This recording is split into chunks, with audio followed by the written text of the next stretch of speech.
Hey YouTube, so on today's episode we are tackling the age-old question of how do I get my dog used to a crate. Now we've come outside because it's sunny. You might recognise the vehicle from the vehicle episode that we did for you all, and if you haven't checked that out and you've got that specific question of how do I get my dog used to the vehicle and being in a crate, then check that out first, then revisit this one. Now it's super important that whether my dog is travelling, at the vets, in my home, away from someone else's children or away from a space that is maybe potentially a little bit busy or excitable, a crate is such a great tool in our toolkit, I suppose, Tom, right? Absolutely, because what it allows our dogs to do is almost say, okay, I don't have to make any more choices, I can chill. A little bit like, you know, why do humans often go to the spa? Because you go to the spa, you get your phone taken off you, you're in a room where there's literally like maybe, I don't know, a pool and a sun lounger, and you are devoid of choices. You get to choose between the sun lounger or the pool, and that's it. And therefore you can actually relax, right? You can actually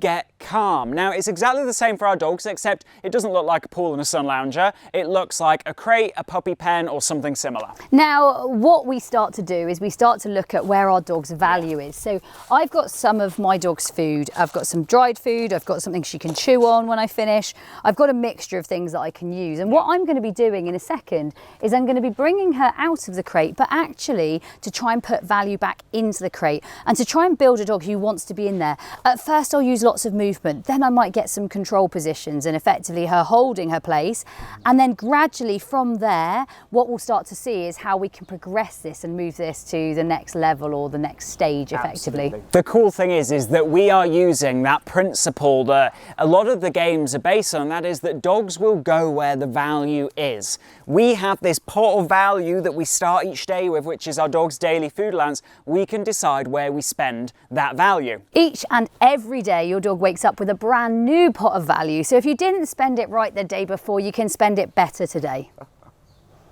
Right, should we get a dog out? What do you think? Let's get a dog out. Okay, so I'm going to work with Easy. Okay, so I'm going to start here with Easy, and I'm going to give her just a few bits of her daily food allowance just for hanging out here, but quite quickly I'm going to get her to move around, just checking that she's happy in this space. Now with her, she will offer, and she will offer getting in. If your dog won't offer, get it, what I might do, get it, is actually just let her follow food, get it, outside and inside, effectively a bit like an orientation game with bad throwing. So just reinforcing the movement, right Tom? Yeah, absolutely. Now the reason why that's really important, guys, when you're starting out with this is because often dogs can get a little bit suspicious and a little bit like, oh my goodness, am I going to be kept in there? What does this mean? And so what we're doing is we're saying, hey, if you go in, you get to go out again, and we're going to reward both in and out. What we then start to do is we start to reward more for being in than being out. So notice that Lauren's feeding multiple for being in the crate, and then we might throw out with one.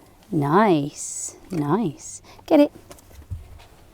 And what we're looking to see is that our dogs are consistently driving the learning and saying, I want to be in that crate. That is where the value is. So what you're looking for is your dog at least turning towards the crate. You can then follow it with a piece of food in the crate. Or what you'll get to the stage of is actually they're putting themselves into the crate because that is where the value is. Nice. Ready, get it. Nice. Yeah, good girly. And this is what we love to see as part of the game changer world, is that the dogs are really driving this. The dogs are saying, hey, this is where I want to be. Hey, human, I want to be in my crate. And we've done that by setting up for success. Ready, get it. Now, as I'm seeing that I like that, what I also might do is I might hold out to see if she offers me a position, something like a DOWN, or maybe she'll even offer me some of her tricks in there, which this one here is quite a nice one, drops her head low.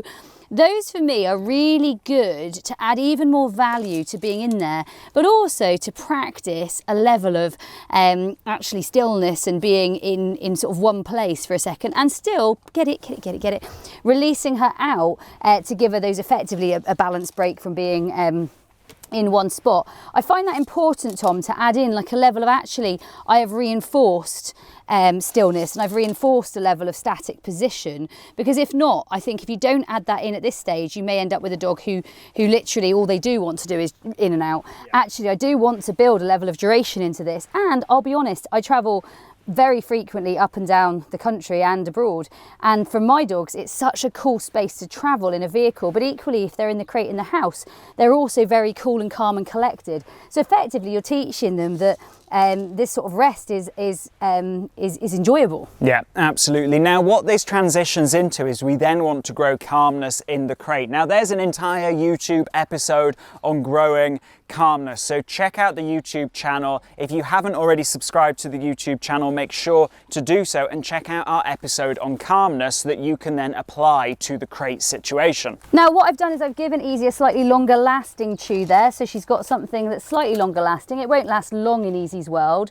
I might close that crate, she might have that one, I might open the crate, I might leave her in there, I might not. I think it all depends on the individual, so we play to the individual. Most of all, you can see she has value in the crate. She can eat in the crate, she can happily work around the crate, she can take reinforcement opportunities all the way around the crate, and actively it's a good space, not a bad space.